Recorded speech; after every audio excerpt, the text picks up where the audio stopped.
Once again, good afternoon, ladies and gentlemen.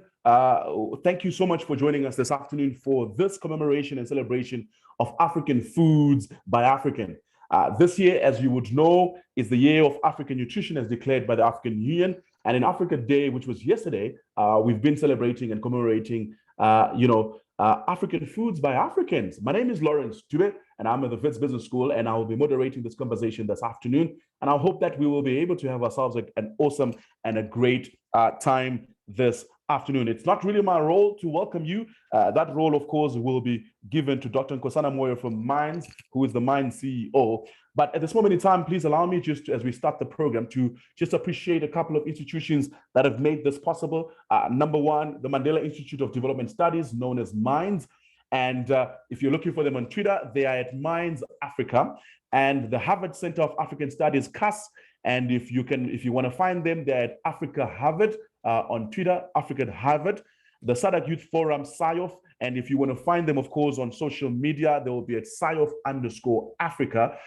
And of course, WBS Wits Business School, and especially CAPSI, and they're at CAPSI, CAPSI_ZA. And those are some of the entities that have partnered with us to bring this great event together. Thank you so much for this great partnership. And I hope that we'll be having ourselves an awesome conversation. Because one thing is for sure is that as Africans, we're very proud. Wherever you are and wherever you're from, I can assure you that every African is proud of where they come from and their own identity. And today, we're celebrating more especially nutrition, the things that we put on the inside of us. And we are going to be discussing also food security. And our guest speaker today is Professor Lumumba, of course, the founder of the PLO Lumumba Foundation. And he will be our guest speaker, which is an exciting thing. And we're really excited to have him this afternoon speaking to us. So please do hold for that when we do start. Ladies and gentlemen, as I said, it is not my role necessarily to welcome you and to also give you an explanation of the seminar today. But for you to understand the purpose of the webinar, please allow me to invite Dr. Nkosana Moyo, and he is the CEO of Minds Africa. He's the CEO of Minds, and they will explain why we are here this afternoon for this webinar. Dr. Nkosana Moyo, over to you if you have entered the room now.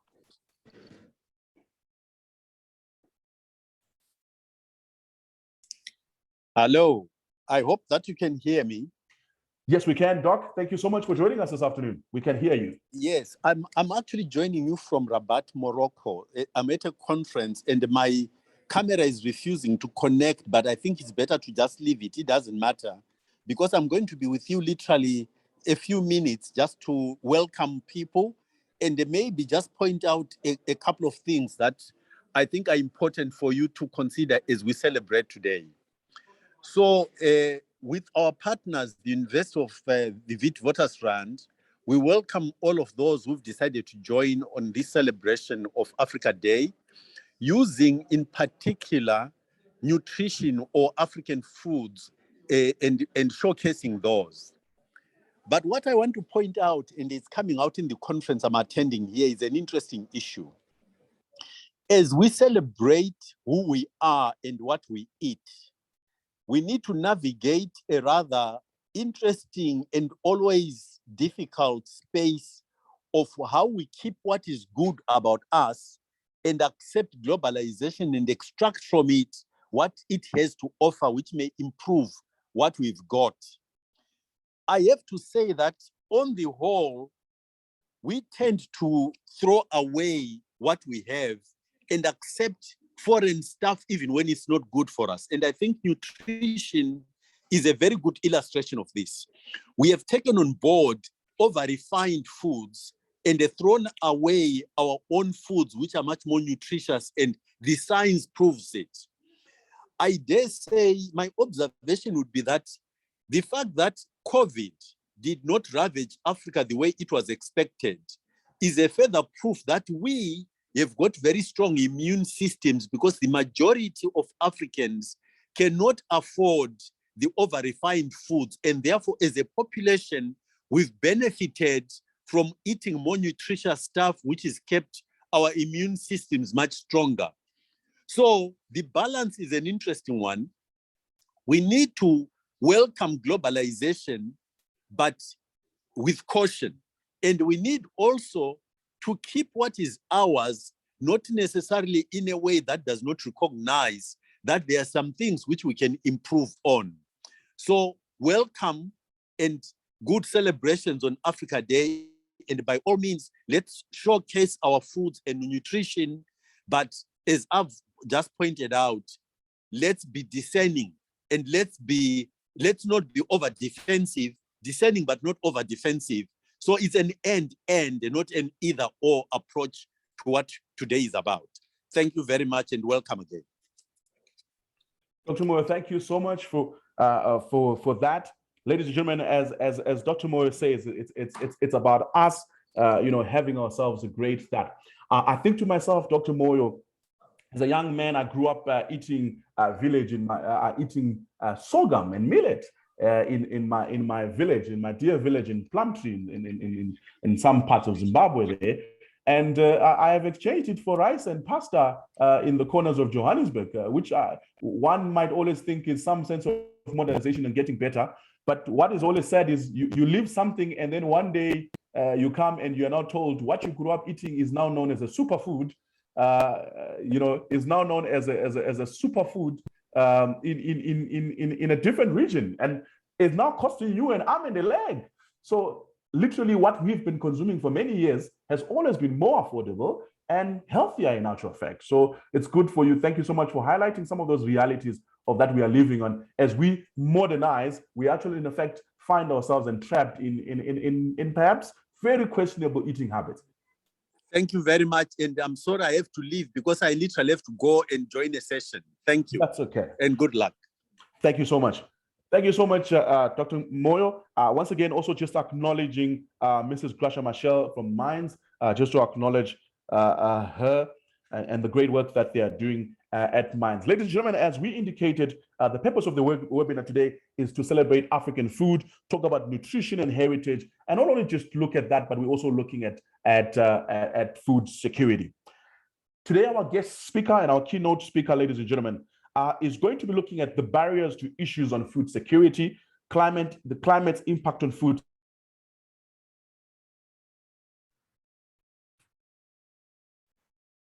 indigenous foods of the African continent. Ladies and gentlemen, Professor PLO Lumumba is the founder of PLO Lumumba Foundation, and is a consultant with Lumumba and Lumumba Advocates, a member of the African Justice Group, AJD, with several thousand speeches in diverse subjects delivered in and outside Kenya. Professor Lumumba is recognized as one of the leading public voices and speakers in Kenya and the African diaspora. Is the founder of several organizations, including the PLO Lumumba Foundation, a charitable organization that has been in operation since the 1990s, the Association of Citizens Against Corruption, ACAC, and the Movement for Dialogue and Nonviolence, MODEM. And he has been twice recognized as one of the 100 most influential Africans. Professor Lumumba, good afternoon and welcome. And thank you so much for joining us this afternoon. Yeah, good afternoon from very rainy Nairobi. I hope that the rain will not interrupt my interaction with you this afternoon. And let me acknowledge those who are present from different parts of the continent of Africa. I've seen our sister from Cairo, Mama Grasa Machel, and the good Professor Moyo speaking all the way from Rabat in Morocco. Let me start by saying how important a conversation such as this is, particularly at this time when the African continent, through the organ of the African Union, has designated this year as the year of nutrition. It is to be assumed that that declaration is informed by the realization that if Africa cannot feed herself, and if she cannot feed herself properly, then she cannot play her role in different sectors of the world. She cannot play her politics properly. Our economies will be affected, and in terms of security, she will also suffer. But it must not be lost on us that that declaration making this year the year of nutrition also comes hot on the heels of yet another declaration that was made by the continent in the year 2020, the year of silencing the guns. Unfortunately, the guns were not silenced, and what came and confronted us is the COVID pandemic, which, as you know, ravaged and continues to ravage many African countries, with the consequence that as we speak now, many African countries are suffering from food shortage, from Kenya to Somalia to the Sahel region, to Ethiopia and to many other African countries. And indeed, it is projected that this is going to continue for a long time. Just this afternoon, I've seen that Zimbabwe, among other countries, is importing maize from Zambia and Malawi, and that is what is going to happen in many African countries. But let us contextualize this conversation on the basis of the recent history of the continent. We now know that climate change is something that is not science fiction. We now know that over the years, the desertification of the continent of Africa has been continuing. We know that the Sahara has been moving down, and what has happened is that water bodies such as Lake Chad have dried up and continue to dry up, with the consequence that the population that depended on Lake Chad, the fisher community in that part of the world, continue to suffer. We also know that many water bodies have and continue to be polluted. We also know that courtesy of climate change, the weather continues to be erratic, and massive crop failure is being realized throughout the continent. Knowing so as we do, we also recognize that in most of Africa, we still continue to rely on rain-fed agriculture. And the rains, as we know, continue to be erratic. And this is compounded by the many conflicts that continue to go on in different parts of Africa.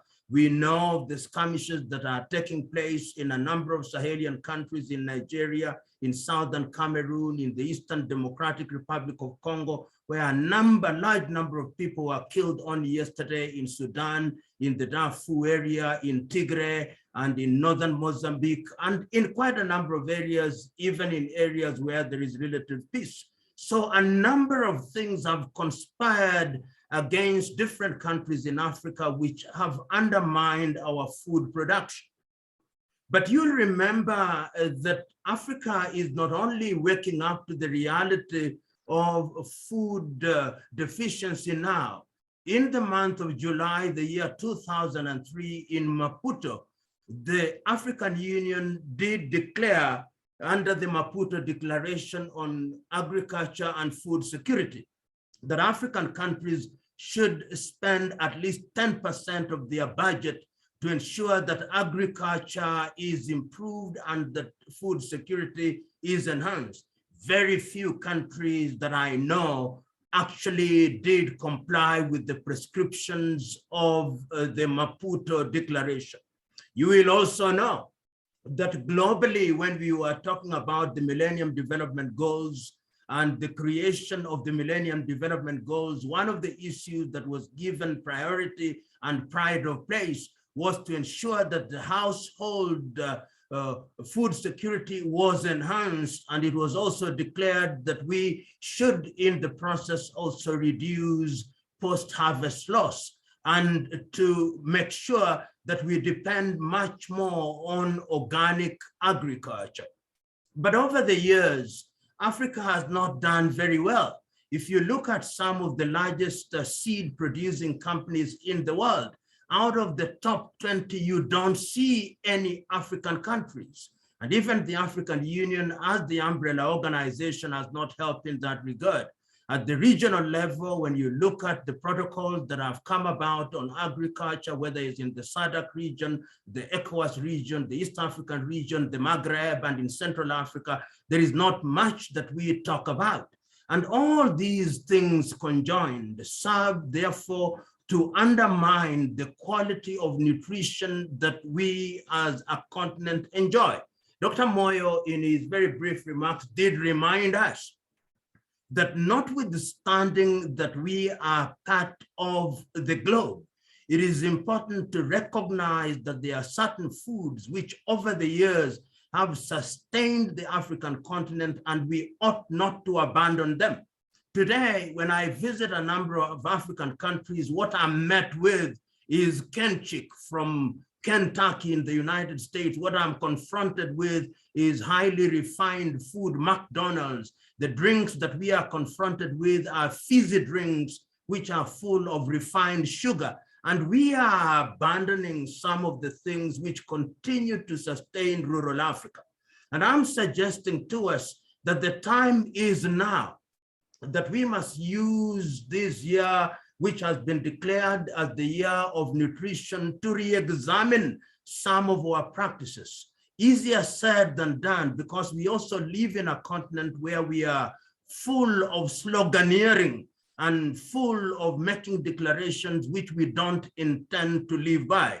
I think the time is now that we must ask ourselves difficult questions and, in a manner of speaking, go back to the basics. You know, before the war in Ukraine, I knew that we imported some oil, edible oil, from that part of the world. I knew that we imported some wheat from that part of the world, but I did not know that it was in the percentages that I now know. I did not know that most of our bread that is baked in Africa have the ingredients from that part of the world. And this is the kind of thing that we ought to cure, because now when you listen to many African government officials, they are attributing our current plight to the situation in Ukraine.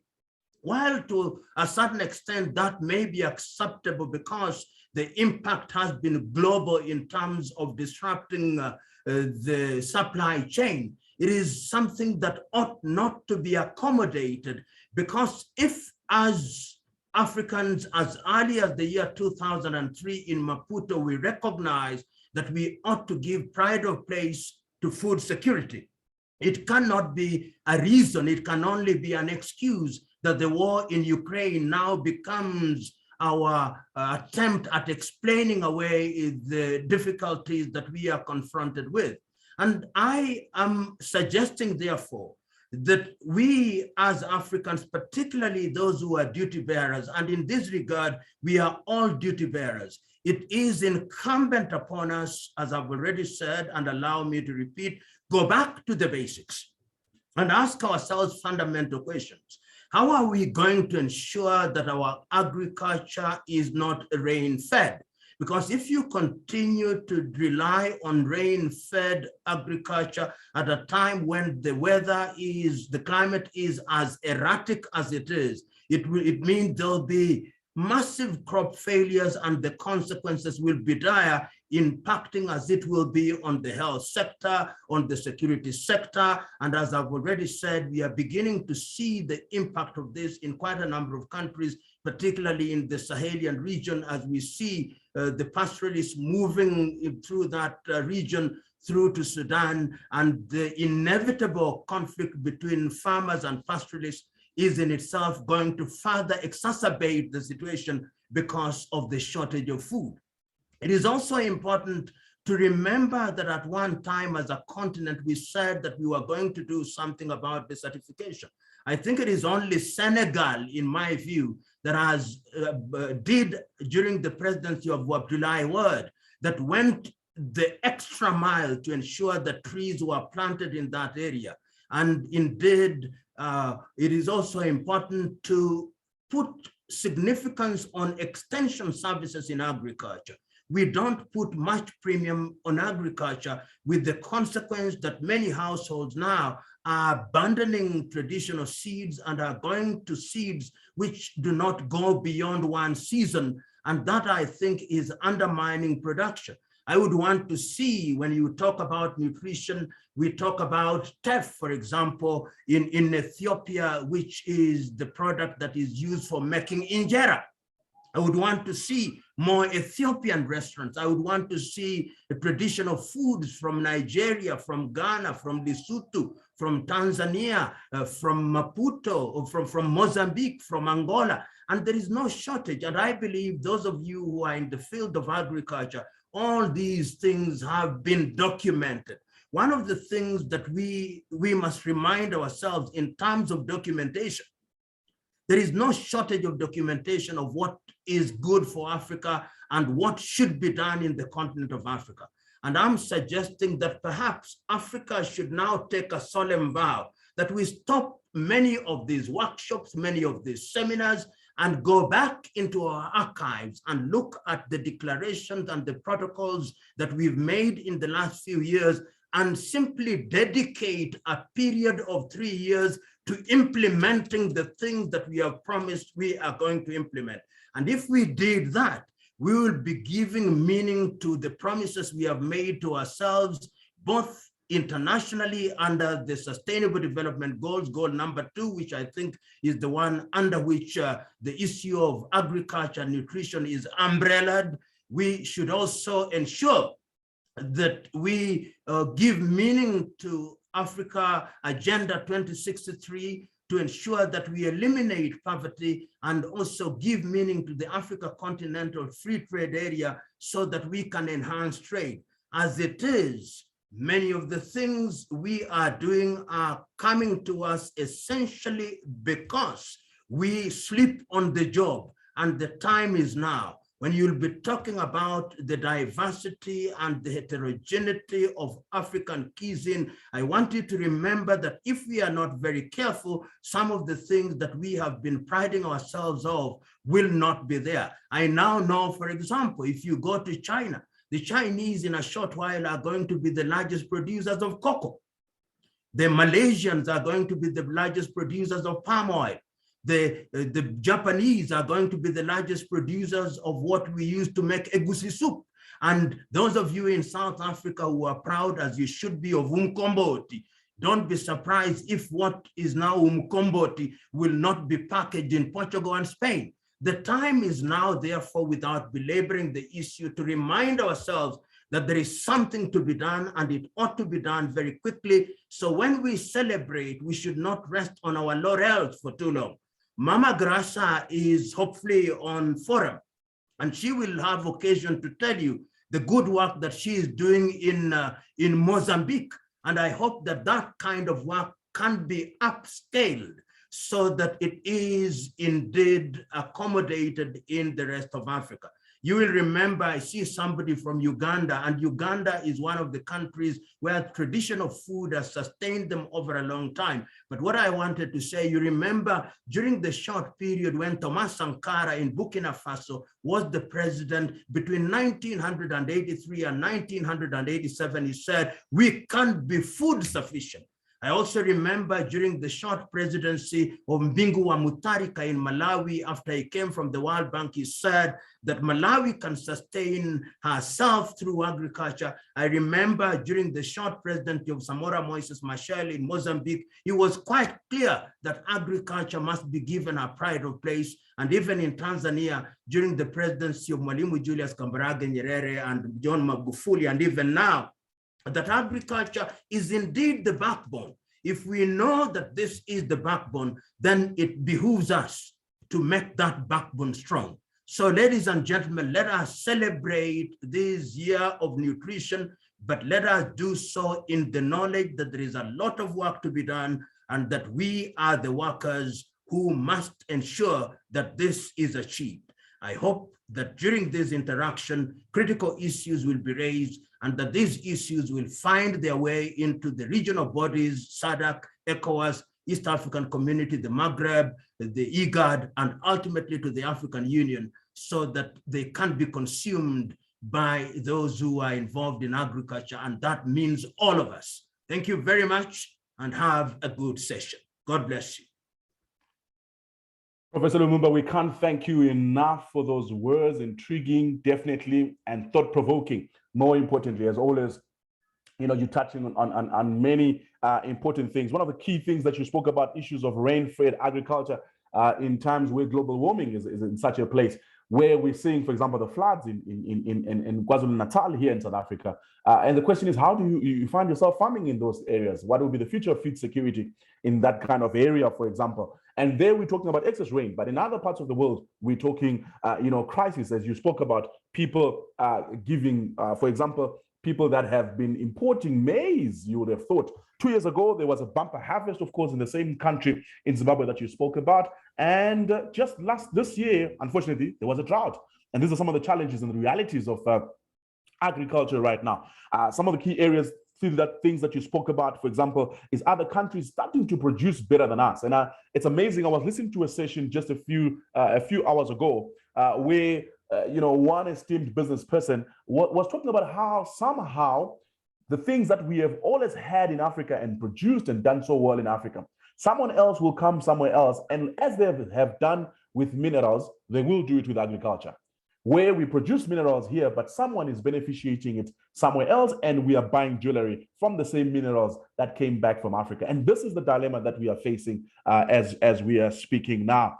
Are we sleeping on the job? That is the challenge to every African in the room this afternoon, to answer that question of whether we are sleeping on the job. And that is some of the things that I hope we'll be able to interrogate later on when we do have a question and answer session. Ladies and gentlemen, if you do have a question, by the way, or you'd like to put in some remarks, please, there is a Q&A section there, besides the chat box where a lot of you are doing the greetings and obviously telling us where you are from, which we dearly appreciate. There is also a question and answer box where we will be able to later on have a greater discussion on some of the things that you're going to be raising on that. Thank you so much for joining us again. If you've just joined us, Professor Lumumba has just provoked us in many ways, as Africans to think things differently. And as he says, and he asks the question, are we sleeping on the job?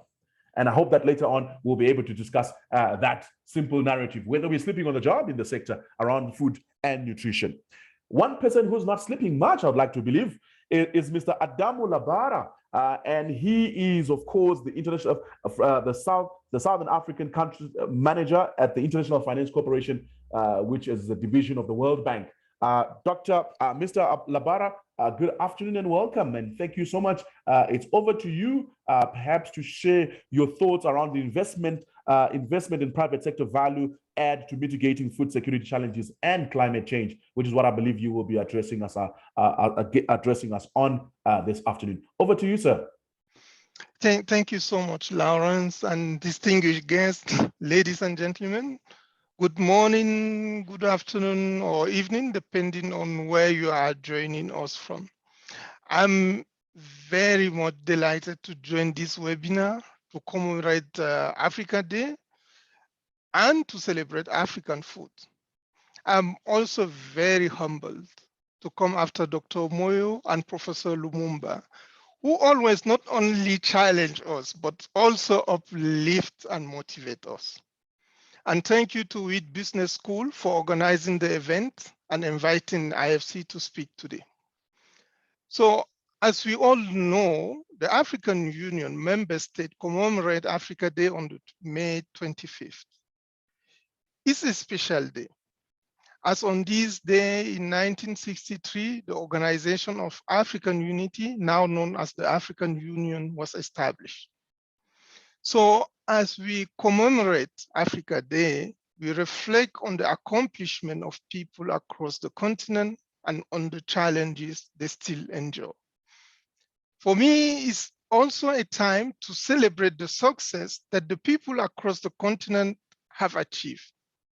We have come a long way, but there is still more work to be done to create jobs for the growing African youth population, to boost economic growth on the continent, and deliver a green and more sustainable future for the next generation.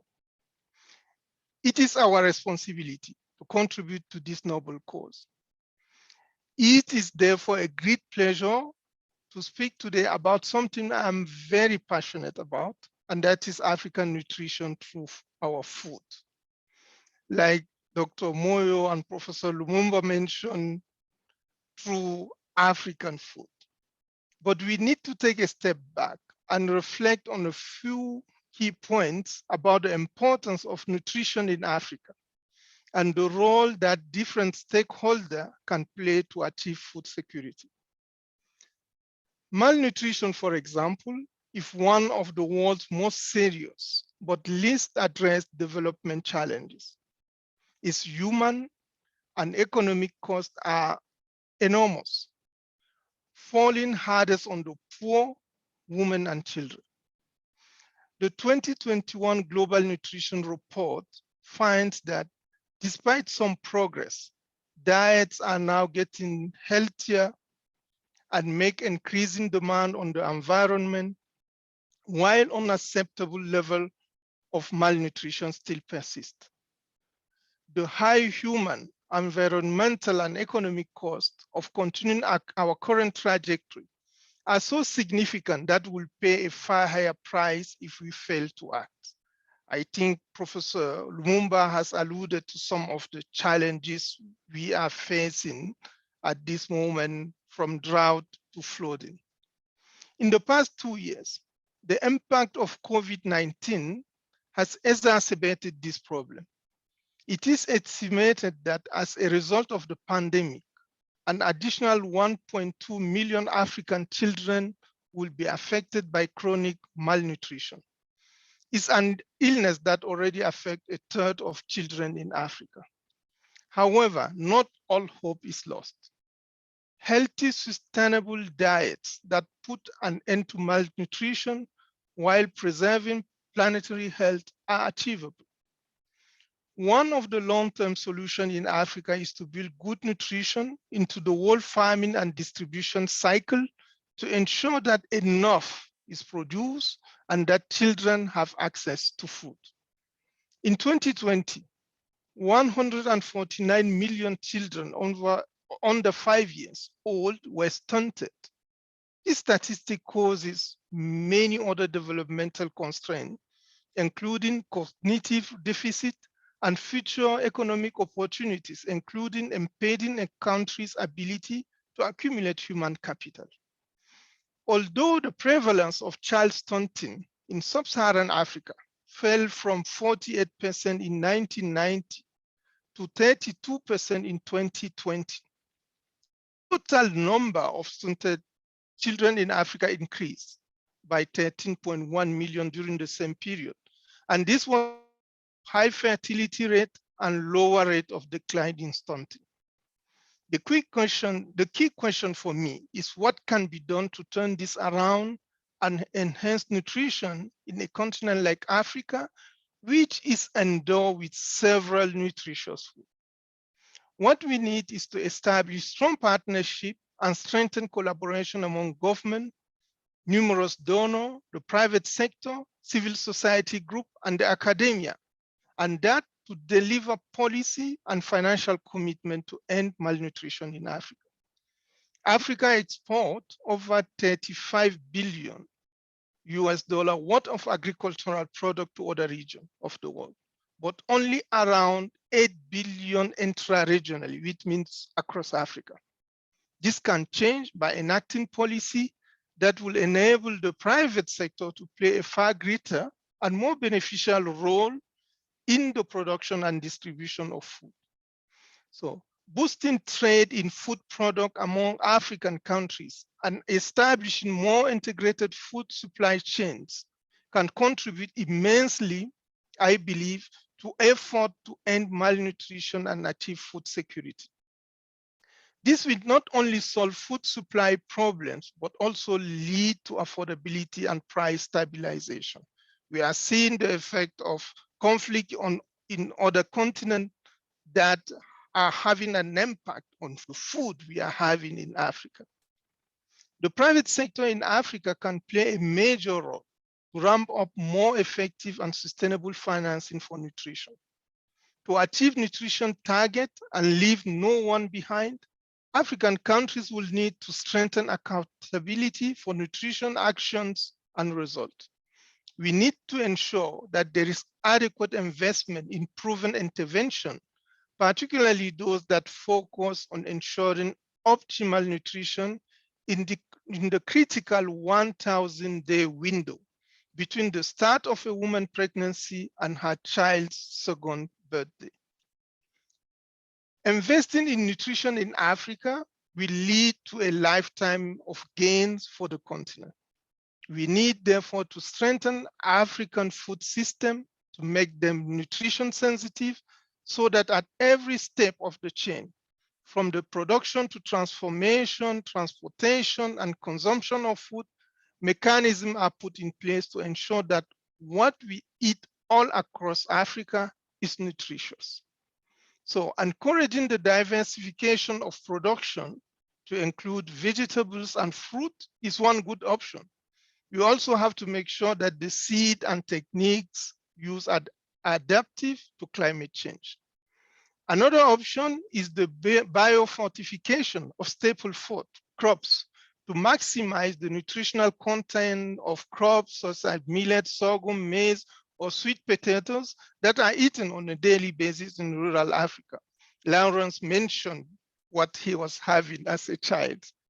Undernutrition is largely preventable. It's therefore urgent to act so that the progress we made in reducing hunger and nutrition in Africa in the past decade are not lost. Africa's human capital is at stake. At the same time, we need to ensure that our efforts are more sustainable and avoid negative impact on the environment for the sake of our people and the planet. I look forward to seeing the variety of African nutritious food that will be showcased today and to take a virtual tour on this food journey with everyone. Sometimes when I travel, in my bag, there is always some food that I take from one place to another of Africa, across Africa. Thank you very much for the opportunity. Adamo, thank you so much for that challenging and provoking speech. And of course, you've spoken quite a number of challenges that we are experiencing in Africa, issues such as chronic malnutrition, which is on the rise all over Africa, and we need to find ways of dealing with that. You've highlighted some of the issues such as strengthening collaboration for finance and policy alignment, and obviously also the need of partnership between government and policymakers and also private entities. And I like one of the ideas that you also spoke about, which is of bringing in what we've always eaten in our rural areas into our urban life. And I'm glad you have spoke to that. If I may ask, Adamo, what's a good home meal for you? What's a good home meal in your household that speaks to all these great things that we are speaking about today? So I will say my wife is from Ethiopia. I think Professor Lumumba mentioned Injera. I am from Cameroon.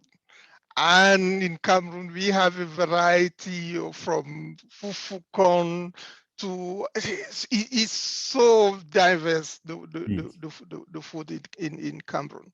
So, and what I said is that each time when I travel, I just pray that the custom wouldn't open my my bag. And that is because in Africa, we are not able to trade officially to make, to ensure that whatever is produced in one part of the continent is sold or processed and sold in other part of the continent.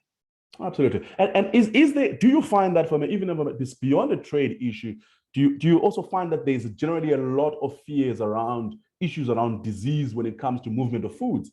And the smaller issue that you're talking about, like now that you're speaking, I'm a native Zimbabwean myself, and from my own region, caterpillars grow on trees. And so I come from a region in a place where I believe money does grow on trees. What everyone calls caterpillars, mahonja or masonja, as they call them in South Africa here.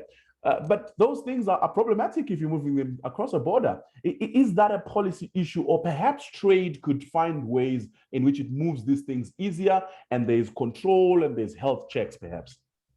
Yes, you are right on that. And I think some of the could start, for example, bilaterally between countries and then regionally, like with SADC, and then move on at the continental level, now that we have this free trade agreement. So standards are very important. How can we standardize the food so that you know when you are buying, this is the real stuff from from Ethiopia or from Senegal, you are sure that what you are getting. So standards are very important. So for example, one of the food I like the most is plantain, banana plantain.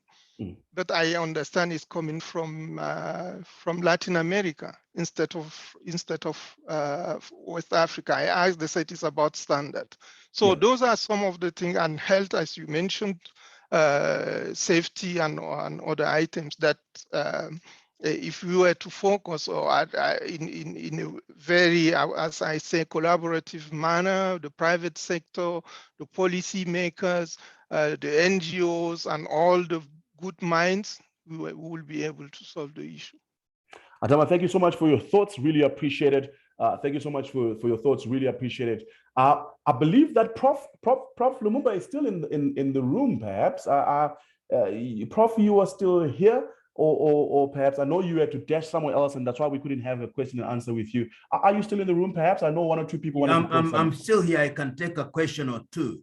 Perfect. Prof, thank you so much for if I may, let me give the question, let me take the questions already, because I thought you had gone because there was an assumption that you'll be touching somewhere else. I'll leave shortly, but I can take one or two. Prof, here's a question, and I like this from Amanda Mahoka. She says, how do we make agriculture in general fashionable, especially in our rural areas? Because somehow in our new modern life as we're moving on, agriculture is not as fashionable as it is, if I must say, in terms of a degree choice. We're all trying to do a lot of things, but how do we make agriculture fashionable? You see, what intrigues me is that agriculture is not fashionable, but eating remains fashionable. So if we can make that linkage, I remember seeing a video clip of a young lady, I think she was from Uganda, and she was holding up some book that was produced. I don't know whether it was by the African Development Bank, one of the agencies. And on the cover of that book was an old lady and an old man. He said, how do you use this kind of communication to tell young people that agriculture is indeed fashionable? And I think the communication aspect of it is very important. You will remember in the 1960s, mid even up to 1980s, one of the most important things was that agriculture and faculties of agriculture at university were treated very seriously. And even in primary schools, I remember, you must remember that you had a plot at school which you went and planted cassava or something. I think we should go back to those basics and have dedicated institutions for agriculture. A number of universities in Kenya, for example, we had a college which was diploma called Egerton University, and certificate issuing in Tanzania. You had the Sokoine University of Agriculture and Technology. Right now, if you go to many faculties of agriculture, the admission, the numbers are dwindling. So there must be a deliberate effort. And this year of nutrition is particularly important to ensure that younger people are encouraged to engage in agriculture. And to me, it is communication. And to make the people know that agriculture can provide a very solid and predictable source of income, whether you are talking about poultry, whether you are talking about horticulture, whether you are talking about aquaculture. There is no shortage of areas that one can get into. And of course, it must be in the area of commercialization. And they must also be reminded that Africa is not, agriculture is not for the faint-hearted. I recently listened to Dr. Akinwumi Adesina, the director of the African Development Bank, and he's saying that Africans must recognize that agriculture is going to be the game changer. Throughout history, industrialization has always ridden on the back of a people to feed themselves in a sustainable manner. So communicate in a palatable manner, communicate to younger people so that there is succession, and we also move into the arena of commercialization. Adamu has said something that must not be ignored: the role of the private sector, critical, because history has demonstrated, at least recent history in Africa, that when you give many things to the public sector, efficiency goes down.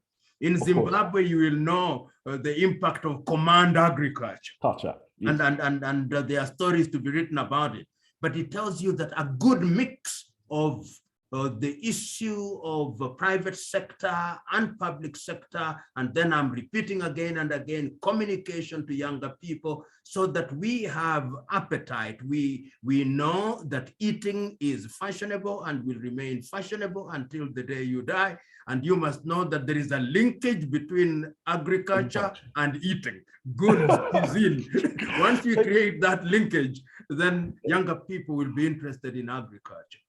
Thank you so much, Prof, for those insights. And I like something that Paul B.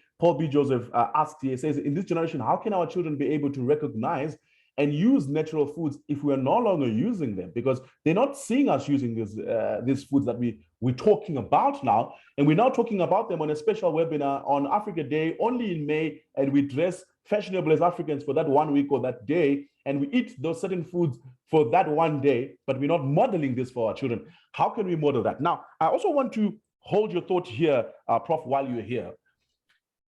You can't talk about food and agriculture without talking about land, which is a big dilemma, of course, in parts where I come from here. The one solution, of course, we have seen is the extreme case, as we have seen in Zimbabwe, and the end result is scarcity still. We're still ordering maize from across other countries. In South Africa, they're still sitting with the land question and literally an enigma that will probably confuse and bamboozle one president after the next as they try and find solutions.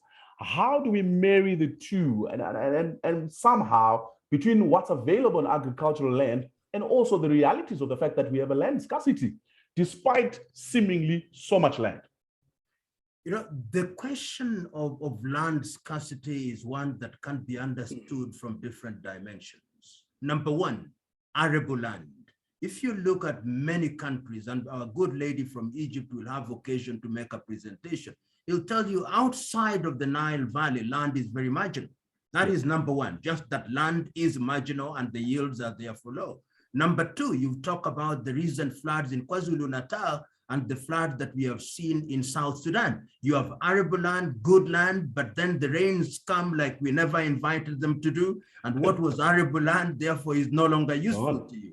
Number three is conflict. You have conflicts, and during these conflicts, you have people planting mines. The people from Angola will know this. I think the question of mines is still a problem in certain parts of Angola. You go to southern Cameroons, in Amazonia, you have those conflicts. So that when we talk about scarcity of land, we must look about it from those multiple dimensions.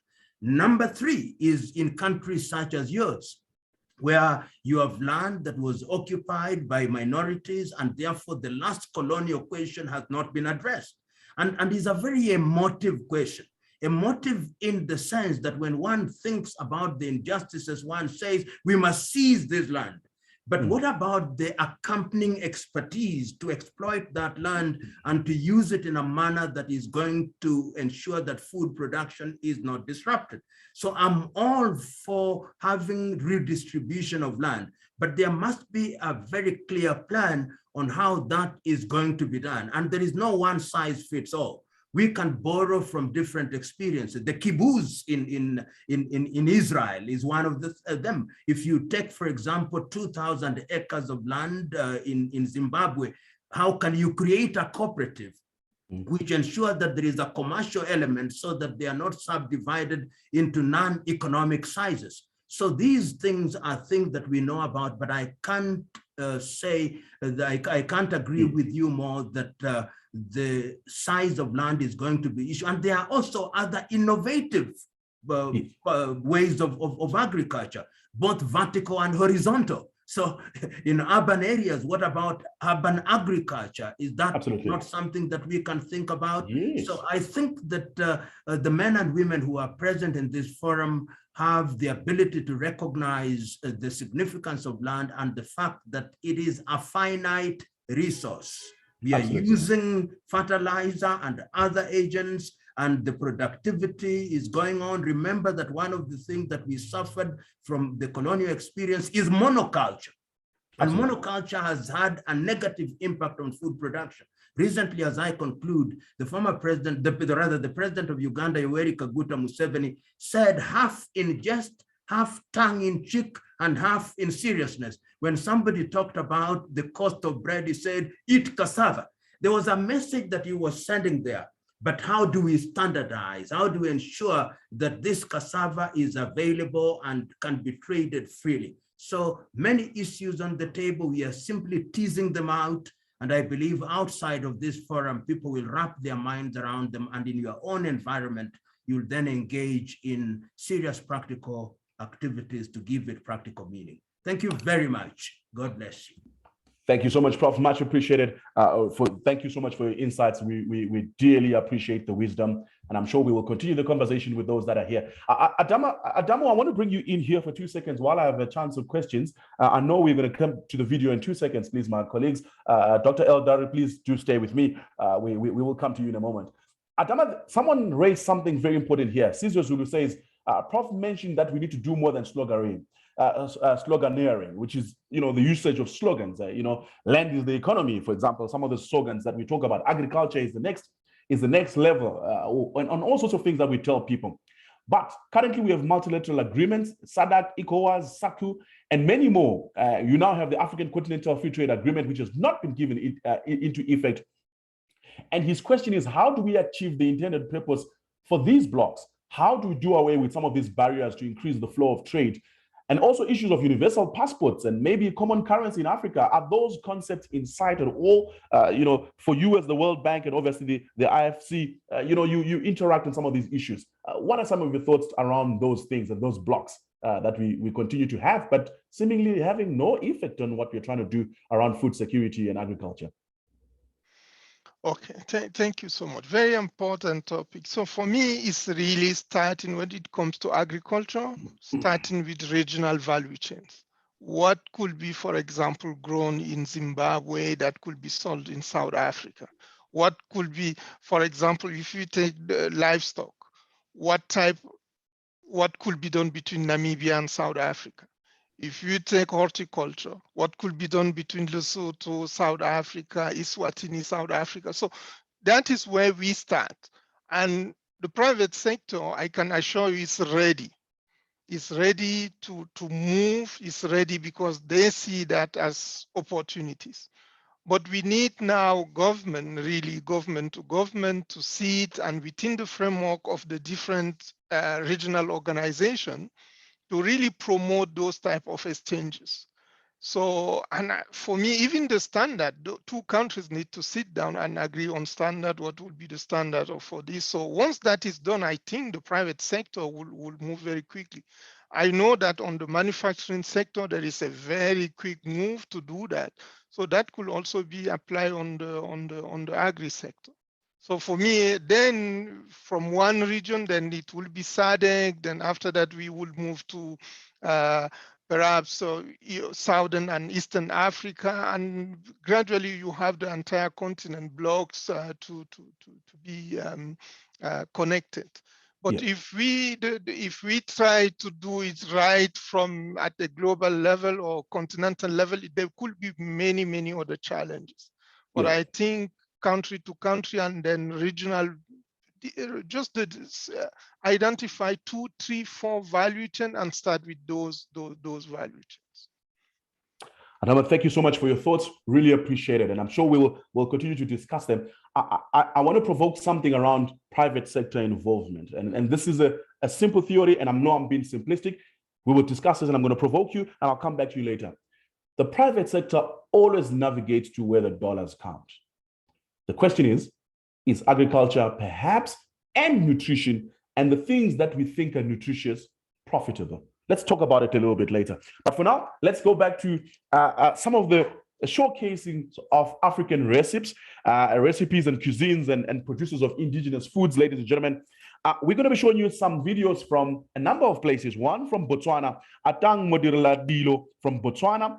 And we're going to be also seeing a video also from Smangile Tomela from Lesotho, Lindsay Kachita Jere from Malawi, and also Faith from Kenya, and Jipsari from Nigeria, who will also show us what they have been doing. And then Dora from the DRC, of course. These are videos that we're going to be showcasing right now. So all the way from Southern Africa, from Sayoj, Rutendo Mashandu, from Zimbabwe, Atlang Modiradilo, from Botswana, Semamgile Domela from Lesotho, and then from the East Africa, of course, I mentioned Kenya.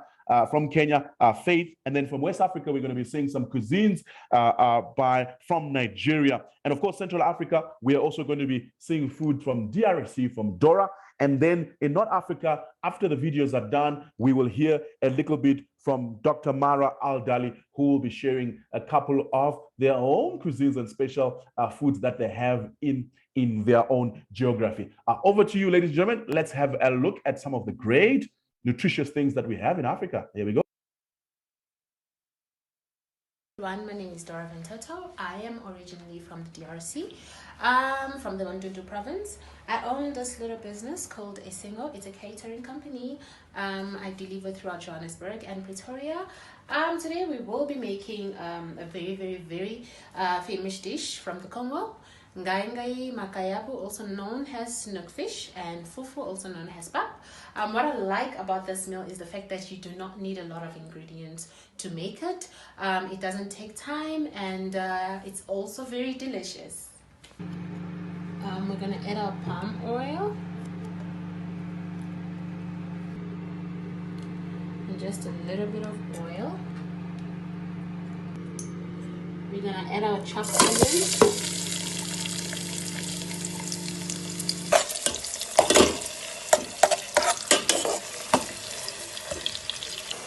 So you really need to let your tomatoes cook properly because you don't want it to have this sour taste. So you need to let it cook very well. We're gonna add our chicken spice. Usually I do not grate my nutmeg. I just put it in like that, and it just adds this delicious flavor to my vegetables. So I prefer to boil my makayabu twice because I don't really like salt. So it depends. You can boil it once or twice or 3 times depending on how much salt you can take in. But I always advise people to boil your makayabu, twice.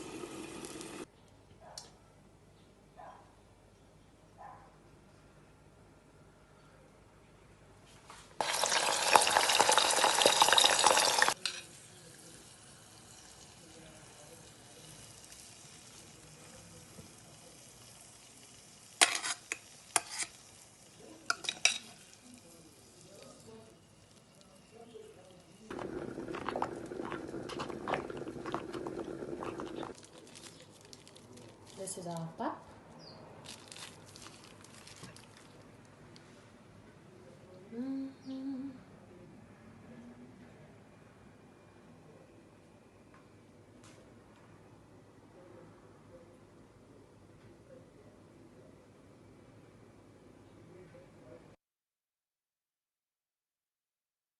Hi everyone, my name is Lindsay and today we'll be cooking one of Malawi's very well-known traditional dishes, which is a sima. But this sima is not made out of maize flour. It's going to be made out of finger millet, and some will say chimera cha tobwa or mawere. So that's what we are going to be making today. But in our tradition, we can just make food out of carbohydrates. We need some protein. So our protein is going to be coming from these really small dried fish, which are called matemba. So join me. So first of all, soak the fish in hot water and then fry it in hot oil until golden brown. After it's been fried golden brown, then you can now fry your onions in the same pot that you fried your fish until it's caramelized, and then add your grated onions and a pinch of salt to taste. After 2 minutes, add in your fish, stir it together with the onions and the tomato, and then add a little bit of water to make your stew and wait for 5 minutes until it thickens. To make your sima, add your flour into hot boiling water and then wait for about 10 minutes. Then you can start adding more flour to the paste until it hardens to the right consistency and serve. That tastes so good. That is so yummy. Now it's your time to try. Enjoy.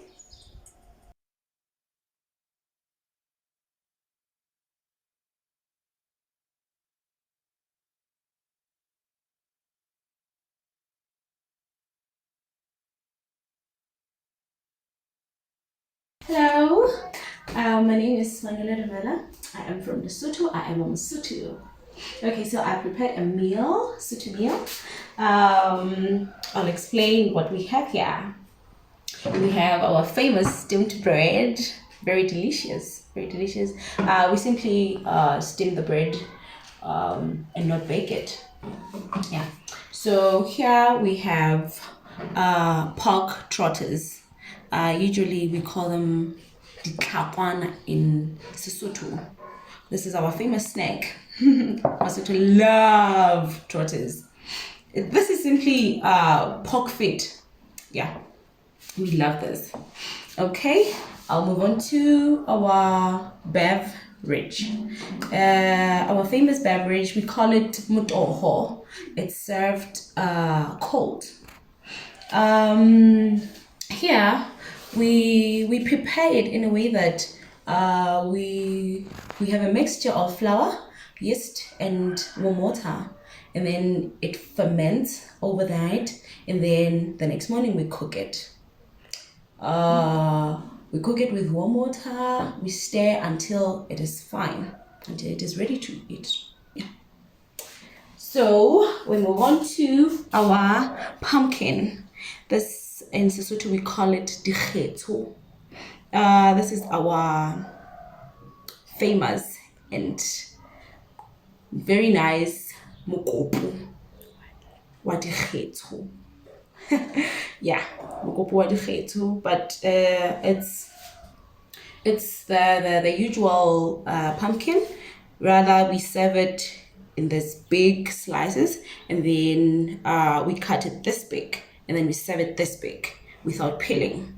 So yeah, that's that. We just season it with salt and a little of cooking oil. Thank you. Then we move on to our finest and most favorite meal. It's called nyekwe. Here we have a mixture of beans, sugar beans, brown sugar beans, and sorghum. This one, it's usually used as a staple food. So yeah, it's served warm, and yeah, this is our meal. We love our meals. Yeah. So let's enjoy. Let's enjoy. This is Atang from Botswana.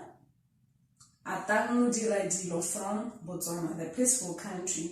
So this is how I'm going to prepare our traditional cuisine or African cuisine, particularly our national food. I have here my fermented sorghum, and this is our moroho. We call it moroho, and moroho, we make moroho from our bean leaves. This is how we make it. Just prior to harvesting, we harvest the bean leaves. We partially cook them. After partially cooking them, we dry them. But before drying, we crush them. We crush the partially cooked leaves and dry them.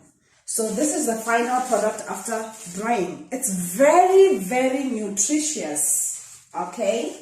It's our traditional food. It's our traditional vegetables. So this, can you please come here? This is our sorghum. This is just the sorghum that you know. This is the powdered sorghum that we all know. I took the powdered sorghum to ferment it to make our traditional food.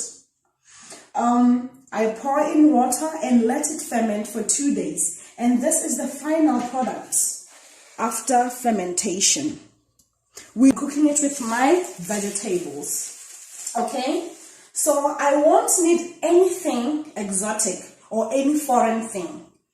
I'll just use my salt and my cooking oil just to give it flavor in both of my dishes. So first of all, we pour in water in a pot. This is my beautiful pot, and let the water boil. Just after boiling, I'll be putting in my fermented sorghum to make our cooked bohobe. It's so delicious. Okay, then from my moroho, I'll just put it in my coming up soon. Nice. Everything is nice, as you can see. Okay, our bohobe is almost ready. Let me check my moroho. Yay!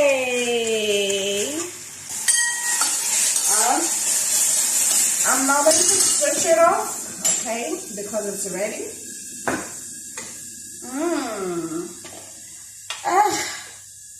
Our food is GM free. It's not genetically modified and healthy for our bodies, okay? If you want to live longer, please subscribe to our African cuisines. They're free from pre-spoon, no problem. I'll just use my spoon, okay?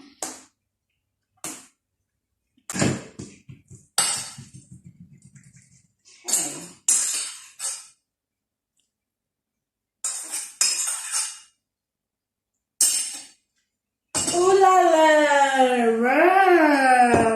This is our final dish. We're just going to eat it warm. Let it cool and enjoy. Hello, everybody. My name is Faith Acheng Obila Ali. I'm originally from Kenya, and I come from a tribe called the Luo. And so I'm a chef by profession, and I currently have a catering company that is mobile, and it's called Achiobis. And today I just want to welcome you guys into my kitchen, and we'll cook a very simple meal that is cooked in Kenya. We're going to make skuma wiki, that is kales, samaki, that is fish, and ugali, which is, most of you will know, you know it as pap. And so the skuma wiki is kales, but in Swahili it means push the week. It's easily available, it's cheap, and it's very quick to cook. You don't need a lot of ingredients to make skuma wiki.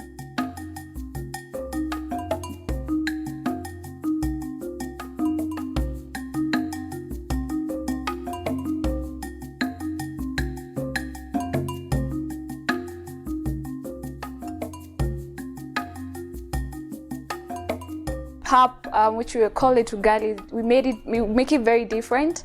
It's a little bit hard compared to pap. Pap is a bit softer.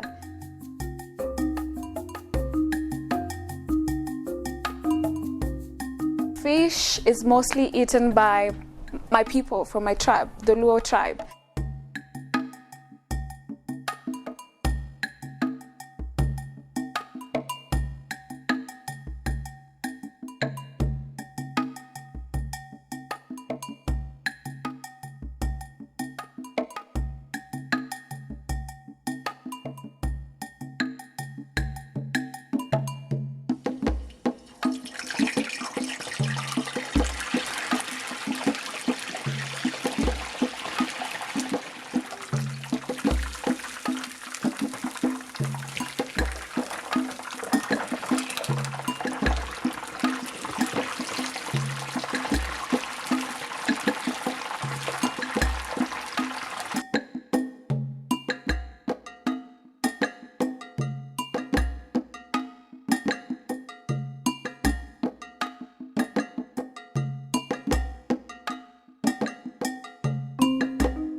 I can tell you guys, as I was making it, the smell just took me back home, and I'll enjoy it after this, obviously. And I hope that you've learned a little bit of Kenyan dish.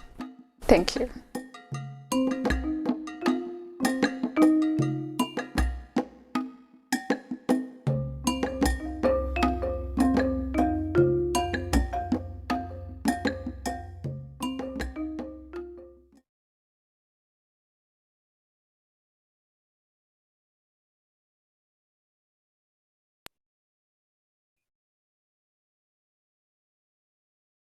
All right. Thank you. Is that me just about done there? Jayton, thank you so much for those yummy stuff, all over yummy stuff. Now, here's the most fascinating thing I've realized, and I think this is one thing that almost all of you would admit. Literally, as every region is showing their food, I could see from the charts here that all of us were mentioning what you call it in your own language, which just shows you how much of what we eat in Africa is eaten just about almost everywhere. We probably make it differently. We make it different. Then I hope you make it with less oil than some of our show. But ultimately, a lot of us basically have just about the same thing in different ways. We call it pap in some parts of Southern Africa, and somewhere else, someone else calls it something else. And I'm seeing Mara, they're talking about samaki comes from an Arabic word that means fish, and samaki, my fish, thank you for the recipe. We just seem to have different cooking methods, but ultimately we're producing just about the same thing. And I'd love to pose a question to you later on when we're having questions. Remember, I posed you a question earlier about whether the private sector will jump into agriculture if there was money. Here's my other question, and we'll debate later on. We'll talk about it later on. Do we cook African food, healthy African foods, in an unhealthy way? Let's talk about it a little bit later.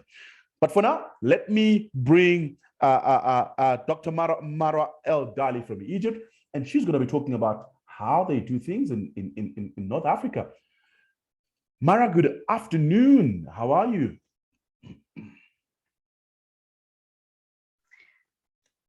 Good afternoon. Let me start my video. Yep. Hi, everyone. Hi from Egypt. I'm very, very happy to be with you and that you haven't forgotten Egypt. Absolutely not. In the north, because we're always left behind when you guys talk about Africa, which is very annoying because I feel very African in heart. Definitely.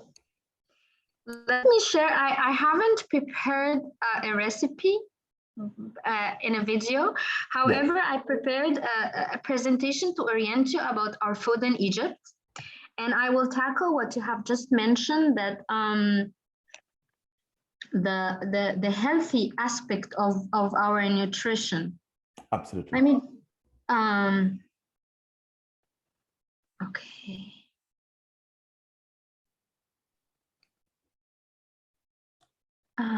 I can't manage to open the share button. It will be on the share screen, green one, or show screen, or yes, I'm looking at my the yes.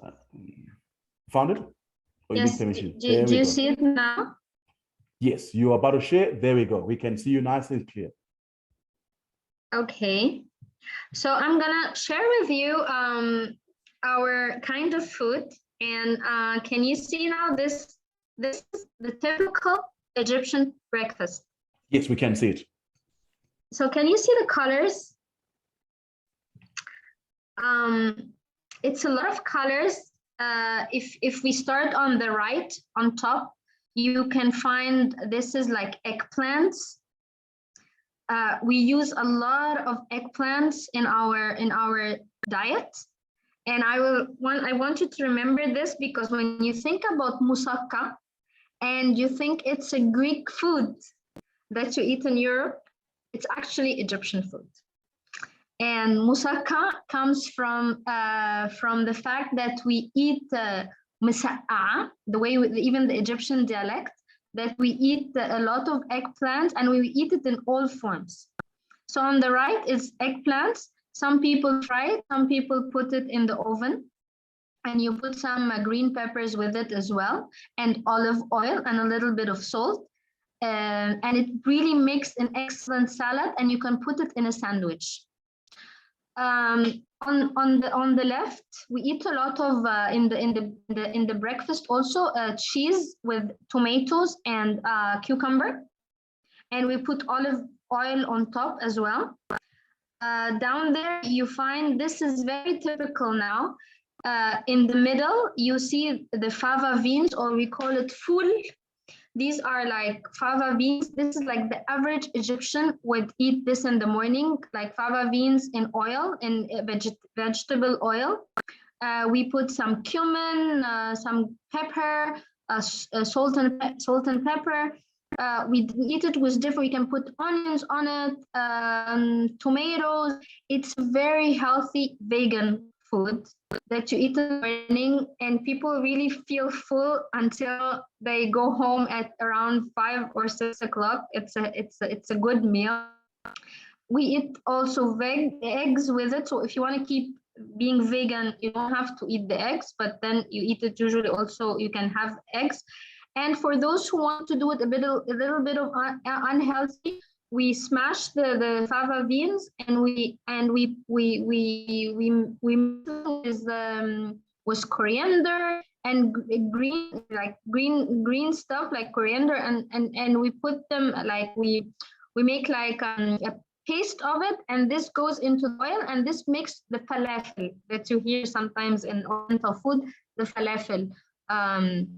And potatoes and tahini.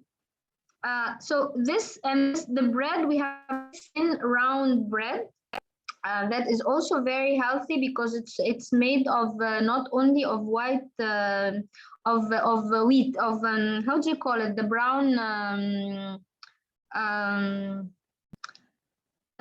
brown, I don't remember the name, but it's not from the, it's a brown ingredient that is healthy. So this makes the typical Egyptian breakfast table. Okay. And these are the falafel recipe, for example. It's just fava beans mixed with parsley, coriander, cilantro, and all this makes our falafel.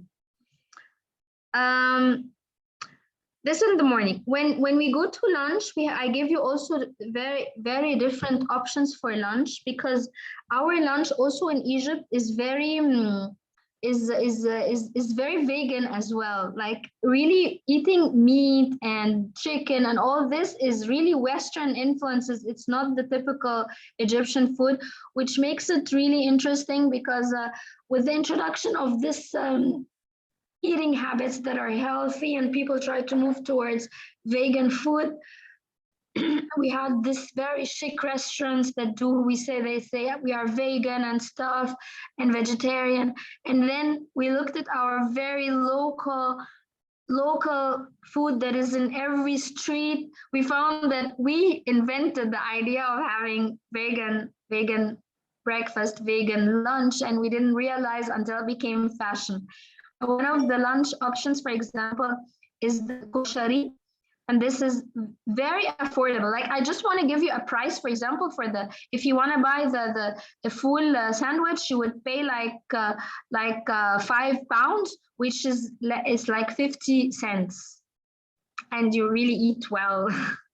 And then when we go to lunch, you can have a full meal of rice.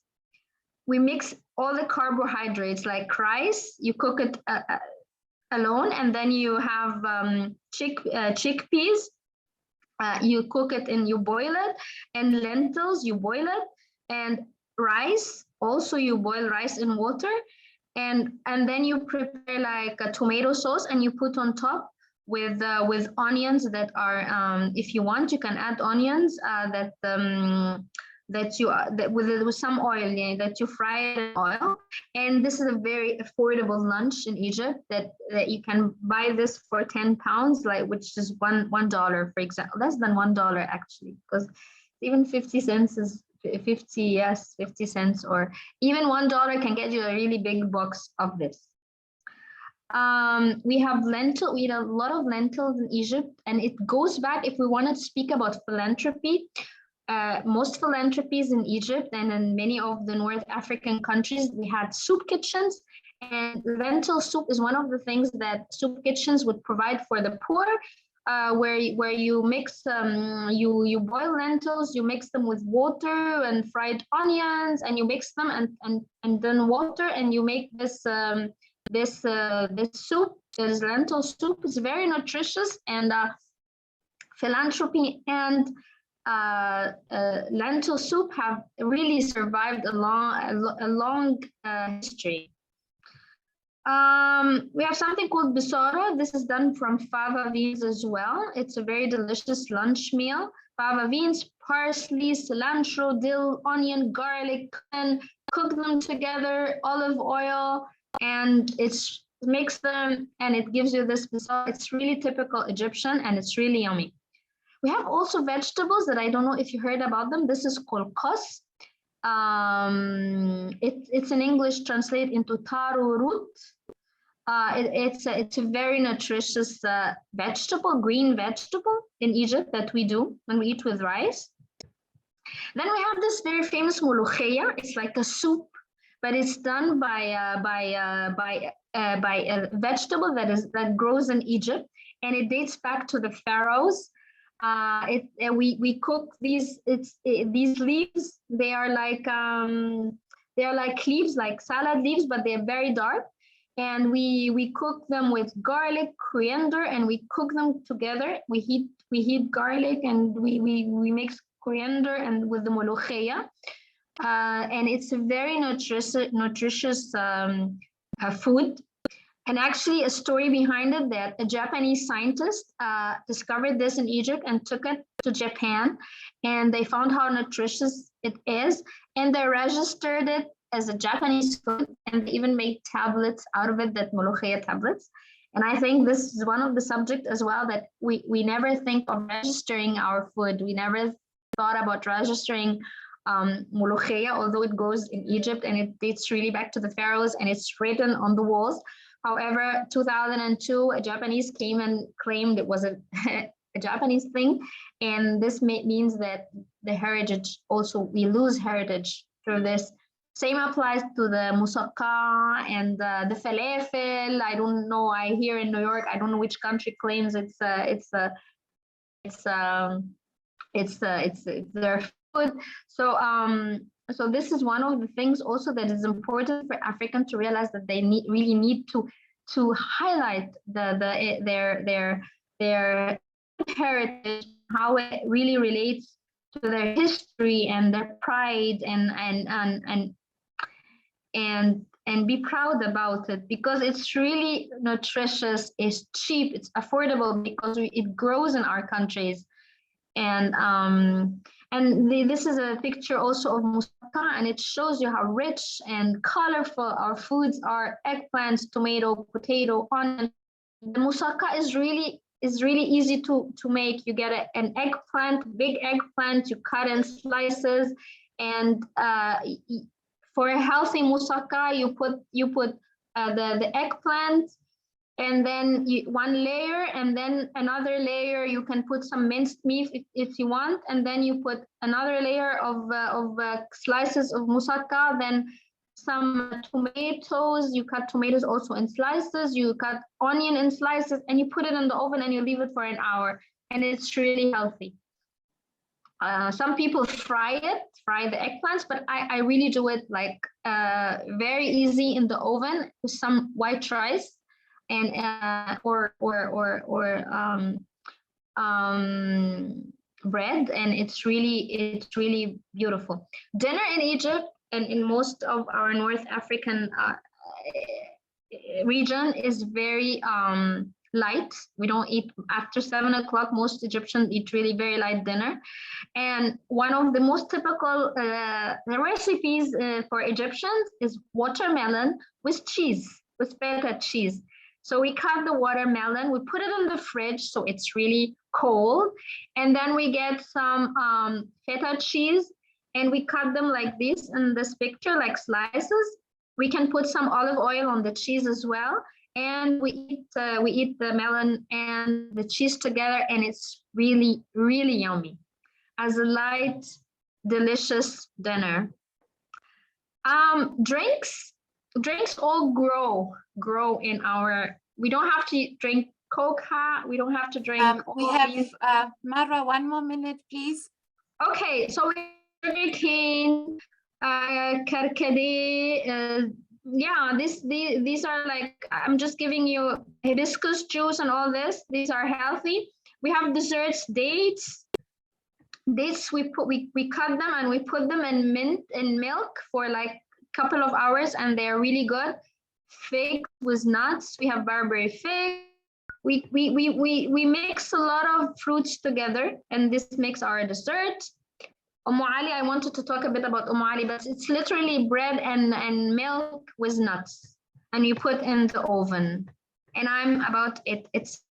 So I will stop sharing my screen. Voila. All right. And Yummy, I hope I yummy. gave you an idea about our food.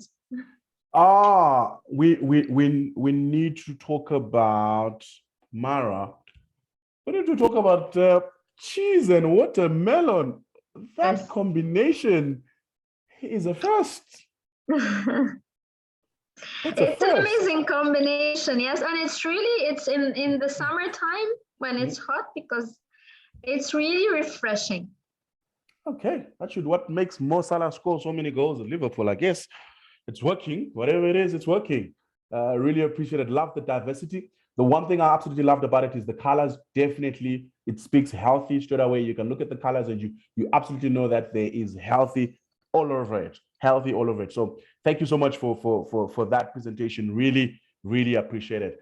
Let's take some questions, Mara. I'm sure maybe some people have questions for you. It's okay. You can just switch off your video for now and just mute if some people have got questions, and then we can talk to them. So there we go. You see, Rendani Mancha also says the same thing. Cheese and watermelon. I'm going to try it. I love watermelon, but I didn't know you could have it with watermelon. So that's a first for me. Ladies and gentlemen, let's do questions quickly.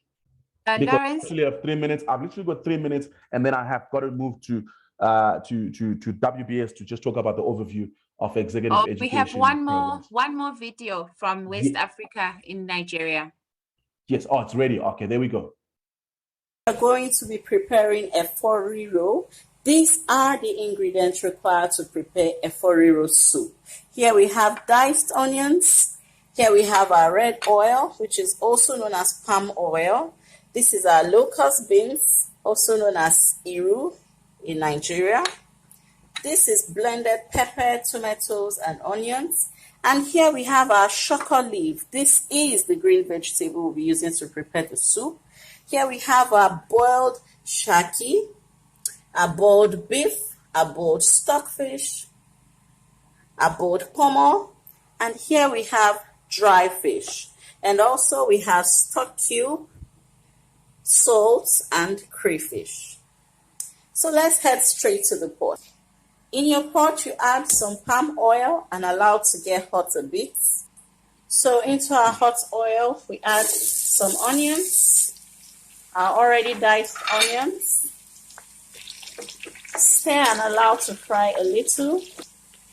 After adding the onions, you add the blended tomato. You stir and allow to fry for a bit. So we can add our locust beans to our frying tomatoes. We stir.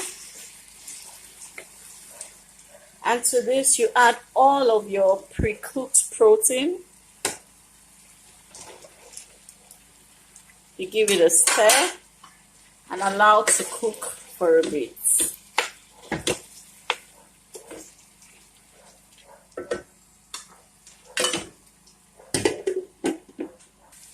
So after we've allowed this cook, we add our stock cube,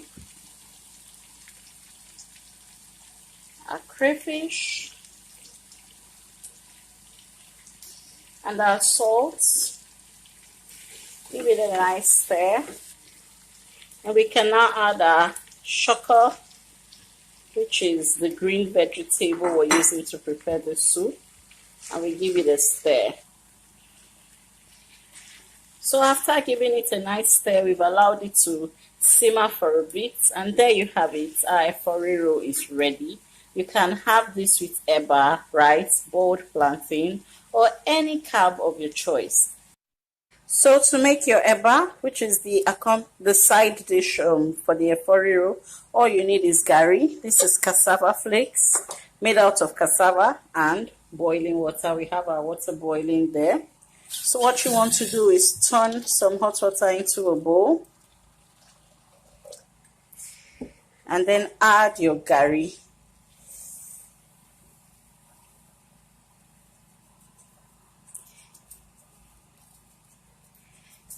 Then you cover for a bit and stir. So you stir till everything comes together nicely, like this. Can you see that?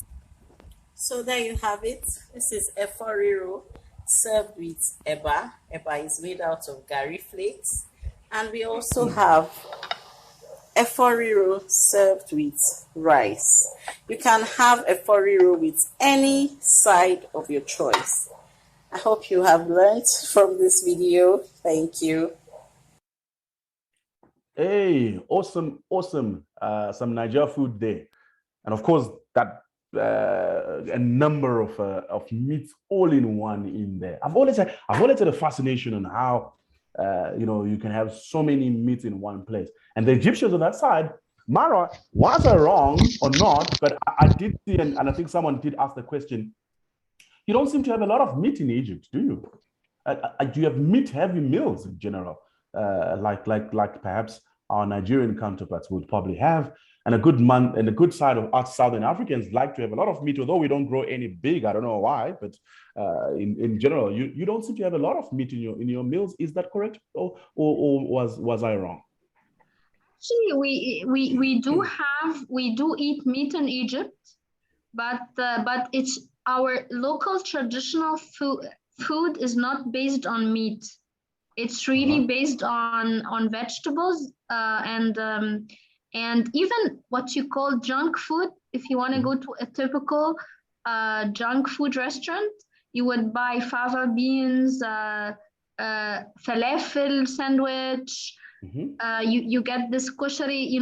We realize it's really based on more vegetable. We eat a lot of vegetables in Egypt, and we have a lot of juice stores. You can pass by anytime and you drink any kind of juice that you think of. Melon juice. Made from fruits, yes. A lot of melon juice, gawefa juice, mango juice, anything, any kind of juice. Meat consumption is not very strong in Egypt. But would you say, George Butulezi asked this interesting question. He says, is fish fish is equivalent of chicken in North Africa? Would you say fish is also popular in North Africa? Yes, it is popular because we have the Mediterranean Sea.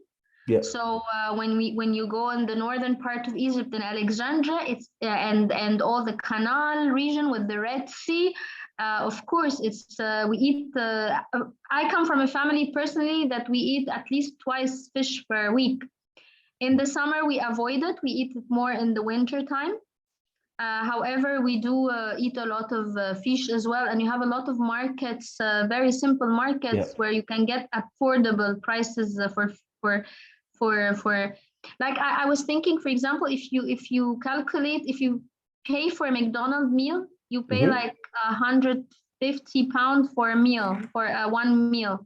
150 pounds is like $5, for example, or $7. Yes. With 150 that you invest in one McDonald's meal, you can buy 1 kilo of fish, of filet fish, that can make a whole family of 5 people eat. Mara, hold your thoughts there. Thank you so much. Thank you so much for sharing your views. Really appreciate it. Teresa Moila, I love Nigerian dishes. In fact, me and my partner buy the local Nigerian restaurant once a week and tuck in. Yummy. Nigerian food, definitely. A lot of spice and a lot of things. One of my good friends of mine, when he's here, I eat so much goat meat for the whole year in 1 week because of how much he loves Nigerian meat and ogusu soup and other things. All right, let me take some questions while I'm here before I then, and I'm just going to do a couple of only. I'd like to ask if it's possible to make a red farm in Lesotho. I'm not too sure about that. I'm not sure if I have expertise on Lesotho on this one. Really nice to see different dishes, but just wondering about the health aspects. Many of them are cooked by frying a lot of oil, and a number use maize, white maize, flour, rice. Is that healthy? Is that not what we have heard from nutritionists? So Lucy Muyoeta, you are bringing exactly what I asked earlier. Is it that Africans sometimes we seem to take very healthy food and we dump it in not so healthy elements such as oil in this case? I don't know who I'm going to throw this one at. Adamo, you're going to be my victim for this one for now. Are we perhaps sometimes as Africans taking our very nice food and then adding the sunflower from Ukraine and Russia to make what may not be as healthy as we intended?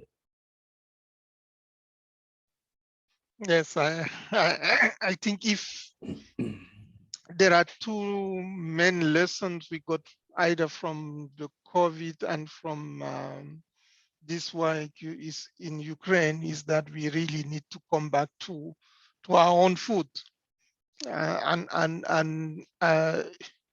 which honestly, when it comes to taste, when it comes to, and we've seen all the recipes, right? When it comes to health, there is no comparison, right? It's very, very nutritious, very healthy, and it's grown sometimes in the backyard. It's about now, how do we need standard, we need quantities, and we need open markets.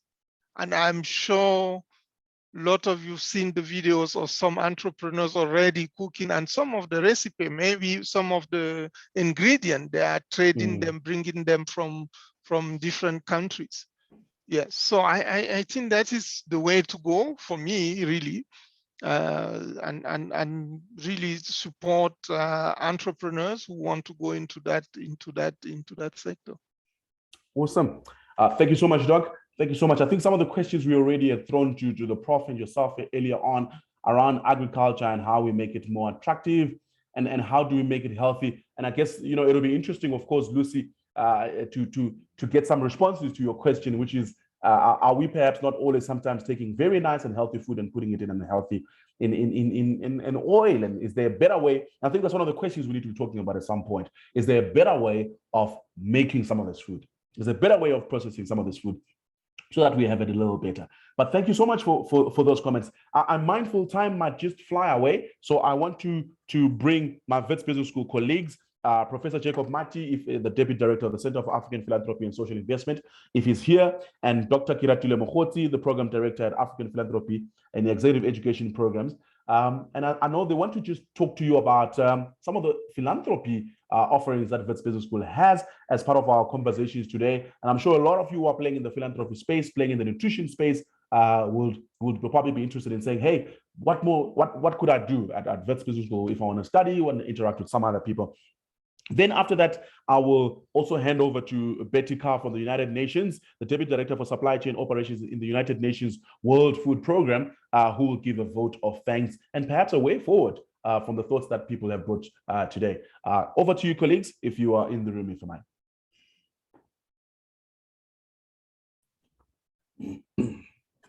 Thank you.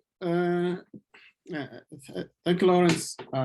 Thanks, Jacob. You look like you are in load shedding somewhere there, my brother. You are in the dark, but my lighting is not great. Let me see if I could do better than this. Just a moment. Or you can speak over you and just do voice. It's okay. It's not a problem, sir.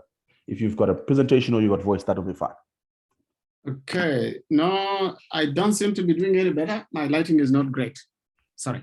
I'll switch off the video. Video, yes, sir. That's okay.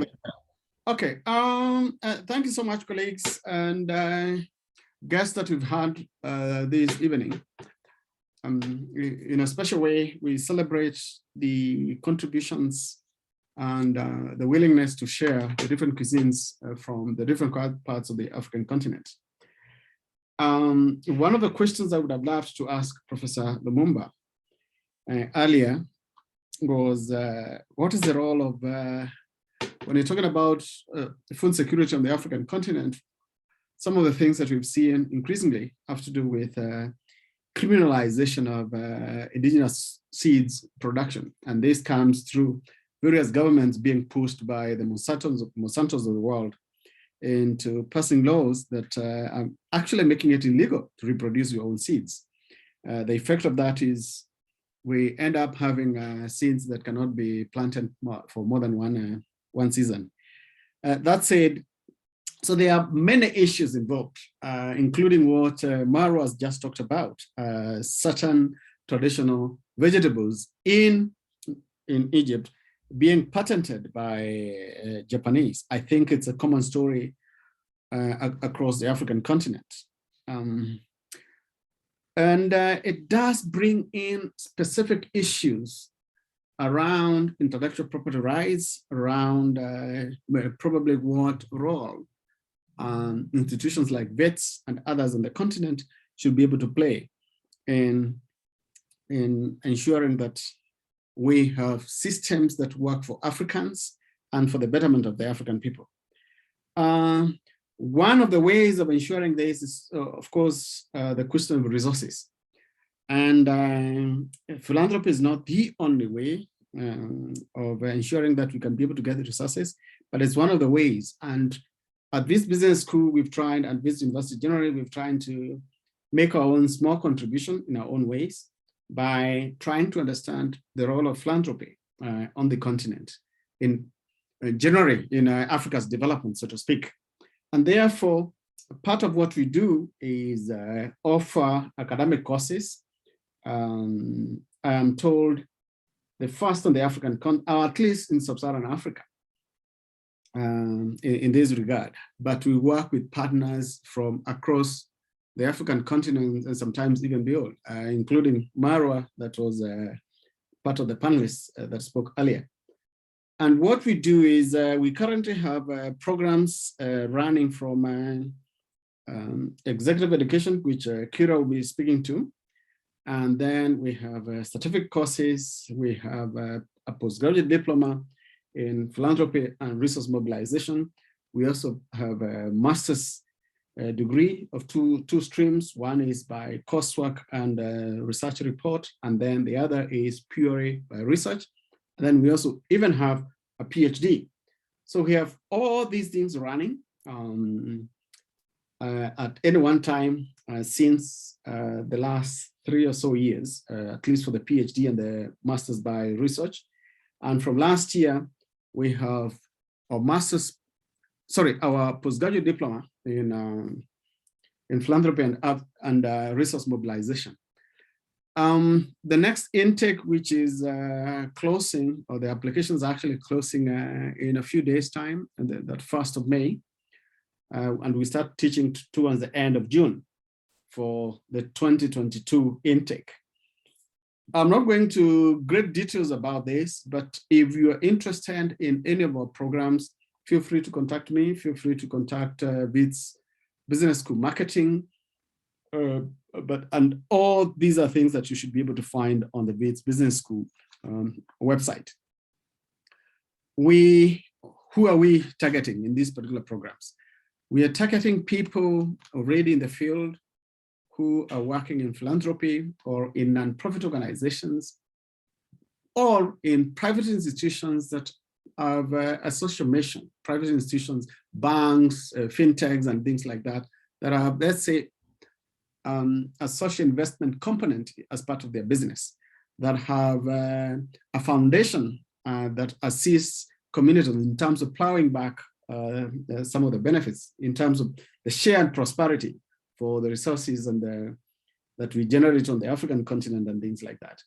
So I'm not going to speak to the nitty-gritties because this is really not the forum for the same, but at the same time to say that please feel free to contact any of us with regards to any of these particular programs that I've spoken to. But I know Kira will also be speaking to executive education and short courses, which we're also offering. Over to you, Kira. Thank you. Thank you, Jacob. Over to you. Thanks, and good evening, everybody. I love to greet in the various languages of our continent. So dumelang to all the Sothos, bonsoir tout le monde, the French people, ale in Yoruba, I hope I got that right, and habari ya jioni in Swahili, and happy Africa Day to you all. My name is Kiratulo Mokhotsi, as introduced. I head up the short courses program in African philanthropy here at the Wits Business School, and I'm also a lecturer. I'm actually quite happy to see some of my students here. Thank you for joining from the MBA program and from the PDM PRM program. We'll discuss this in class, and I hope you've earned some great learning from the session. It's very exciting to see all of you here and to witness the interest and passion that you all have for this continent. Just by being here, it shows your interest and passion for your home. It is up to us as a generation to promote these African foods that you have learned and African ways of doing things. Some of these recipes were known by our former ancestors. One thing I really regret in life is that my own grandmother passed away in 2018, and I never learned how to do umqombothi. So she was very good at that. So I'm doing my best now to make sure that we can learn some of these things now, and that's why we had this session. So in realizing that there's a lot of interest in African things and people like yourselves, we have launched philanthropy programs by Africans for Africans. Prof. Lumumba gave us a challenge in his talk. We need to walk the talk. The policies, the discussions, and all of that, agreements even have been had, and some of them are sitting in the shelf somewhere. So it's time for all of us to take action to see the reality of those goals. I wish to highlight that the action that needs to be taken is not the responsibility of your government. It's not the responsibility of IFC or private sectors organizations alone. It's you and me as ordinary citizens of this continent who very much have a role to play to turn this picture around. You have seen from the various speakers today that there are tremendous opportunities in the space. It's both in agriculture, in retail, food and beverages, entrepreneurship opportunities for us to mass produce our own food and for us to be the experts of our food and our ways. Prof. Lumumba also mentioned that you'll be very surprised when you see the Chinese selling umqombothi or selling some of these recipes that the people have shown today. Let us not allow that to happen in our own watch. So to support aspiring Africans and those that have identified this opportunity, you want to put your hand up and be part of the change. We have provided short courses for you that you can use to empower yourself and to walk the talk, right? So through the executive education unit, we have 7 masterclasses that you can choose from in African philanthropy and 3 certificate courses where you can learn things like how to give and invest in the space, how to use philanthropy to support you, because sometimes you have the idea you just need the big guns to support you to do small scale farming or to get into retail, support young farmers, chefs, and entrepreneurs. So we're going to teach you all of that in our short courses without you investing too much of your time if you don't want to be a professor and all of that. So the 7 master classes They range from understanding venture philanthropy, how to do things like impact investing and social investing in your communities, how to fundraise and mobilize resources for your projects. We have all of that ready for you to leverage from. The courses are only 2 days long. Yes, 48, not even 48 hours, 16 hours, so 2 working days long. It will cost you around $200, so 3,700 rands, which is around $200. And you'll receive a certificate as well from Wits University post completion. We also offer 6-week certificates, so those are a bit longer because they're more intense. But if you really want to get into the space and you've been inspired today, we can deep dive into contemporary issues in our continent, such as what you have seen today. All the applications are done online. You don't need to have fancy degrees and qualifications post your high school for the master classes. You can come as you are, as long as you are an adult and you finished your high school. You only need a degree for one of the certificate programs, which is the Almasi certificate, which we'll offer in August. On the 1st of August, we're going to start on the Almasi certificate. Almasi, by the way, is a Swahili term for diamond. We even name our programs with African names because we want the identity not to be misconstrued or to be thought, you know, we always speak about decolonizing African education. So we're very unapologetic and very firm on our stance that our things are for Africans and it's by us Africans who've developed this. So yes, our course is called an Almasi certificate and it's 6 weeks long, 40,000 rand. When you finish it, you'll get a certificate that can help you to kickstart your projects and initiative and maybe even get into the master's program if ever you want to grow yourself in the space. But what's important, everyone, is to take the leap of faith, apply and register, invest in yourself, and let us walk the talk together. No one is going to do things for us here on this continent, and we need to move away from expecting government to sort everything out or AU to do whatever. We'll do it ourselves. Some of you know brilliant recipes. Some of you have managed to gather information from your elders. Bring it, make a business opportunity out of it, make a social enterprise out of it, and we'll be able to help you to do all of that in your own capacity, in your own country, because the courses are online for now, so you don't even need to come to Johannesburg. So we hope to engage with you soon. The applications are open. You can write to any of us if you're interested. And I really hope to see you there as we decolonize our thinking, our education, and we walk the talk together. Thank you so much, Dr. Mkhotsi. Much appreciated, Kiratile, for those words. And we hope to see some of you at WBS at some point in one capacity or another, but do study with us if you may. Ladies and gentlemen, without much ado, let me hand over to Betty Carr. She's the Deputy Director of Supply Chain Operations at the UN World Food Programme. Betty, thank you so much. And please, over to you for the closing remarks and perhaps a way forward as we close this absolutely awesome, sumptuous commemoration that we've just had. Thank you very much, Lawrence. Can you hear me well?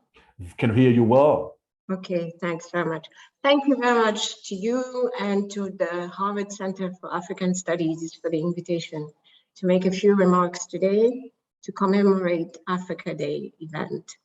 This event takes place at a time where food insecurity is our most urgent global challenge. In an environment where the world is still recovering from the COVID-19 pandemic, economic downturns, and supply chain disruptions. So the topics that I've heard and the discussion that I've heard today were really music to my ear. It's encouraging to attend events such as this one, where we can highlight our indigenous food, engage the youth, and create innovative solutions for the continent. These are areas that are of utmost importance for us at the World Food Programme. We are the largest humanitarian agency in the world. We have a dual mandate of saving and changing lives. As a large institutional buyer of food, we purchased approximately $2.4 billion in 2021. We take our role as market catalyzer and development partner very seriously. Our overarching goal in food procurement over the next 5 years is to support local economies, document and quantify the impact we have on local markets. Increasingly, we want to purchase food locally and regionally. We want to create sustainable livelihood for small producers. We want to be able to demonstrate our commitment, and to that end, our executive board approved a local and regional food procurement policy in 2019 with a number of measures to increase local procurement. To achieve our goal and to take an inclusive government-led approach, WFP works with a broad spectrum of partners, including national and local government, the civil society, other UN agencies, NGOs. We engage a lot with local NGOs, international financial institution, regional financial institution as well. Complementarity and collaboration across these actors are critical for continued success in emergency response and in the aspirational goal to transform our food systems. Our aim is to support local capacity in food security, crisis response, and resilience context. In a development area for us over the next 4 years, we want to strengthen our local partnership. Of course, our key challenge over the short to medium term is to respond to the unfolding food crisis that we have talked about during these discussions. My office is currently working with several partners to develop a response plan under the auspices of the FAO and the G7 and G20. We hope to use these initiatives that we are working on to support local government with the procurement and delivery of key cereals, whether those are purchased locally or regionally in the continent. That will help ensuring food security in the short to medium term. Our partners in this initiative include international and regional financial institutions, national government, regional bodies such as the African Union, and our UN partner agencies such as the World Trade Organization. So we are also working a lot on trade, and I heard the discussion was also about that. To conclude, I would like to congratulate you on this event, although Prof. Lumumba said it's time to work and stop the meetings. I look forward to further engaging with all of you as we collectively work towards achieving food security for our continent. And just as a matter of conclusion, to clarify, I am originally from Senegal. Over to you, Lawrence. Thank you so much. Thank you, obviously. And it's always, we are celebrating Africans from all over. It's good to get someone from Senegal. Betty Carr, thank you so much for those remarks as we are closing. Allow me, if I may, just to appreciate once again the World Food Program, UN World Food Program, Mandela Institute Mandela Institute for Development Studies, MINDS, Harvard Center for African Studies, YASOF SADC Youth Forum, the Philanthropy Circuit in Nigeria, the IFC, Wits Business School, and of course, CAPSI, and all these people that have played such an extraordinary role to make tonight's and this afternoon's event extraordinary. A special thank you once again to Dr. Nkosana Moyo, with the note there also just to acknowledge Mrs. Gracia Michelle from Minds, Adama Labare, thank you so much for gracing us today. Once again, Betty Carr, thank you so much. From Wits Business School, of course, the speakers that have spoke, Dr. Kiratile Mohoti, Professor Mati, thank you so much for your remarks. Absolutely appreciate it. It's been an intriguing afternoon and now almost evening. Thank you so much for everyone across Africa that joined us today. We hope that we'll see you again at another time when we're having such awesome celebrations. For now, please enjoy African cuisine, and let's go back and start enjoying the things that we've enjoyed for many centuries and the foods that we have shared from one generation to another. And I hope that you'll be able to also speak to your own children about the great, healthy food in this time where we are celebrating African nutrition, African foods by Africans. Have yourself a lovely evening and a great day for those of you that still have a day ahead. My name is Lawrence Tulani Dube. It's been great hosting you. Have yourself an awesome day. Stay blessed. Thank you.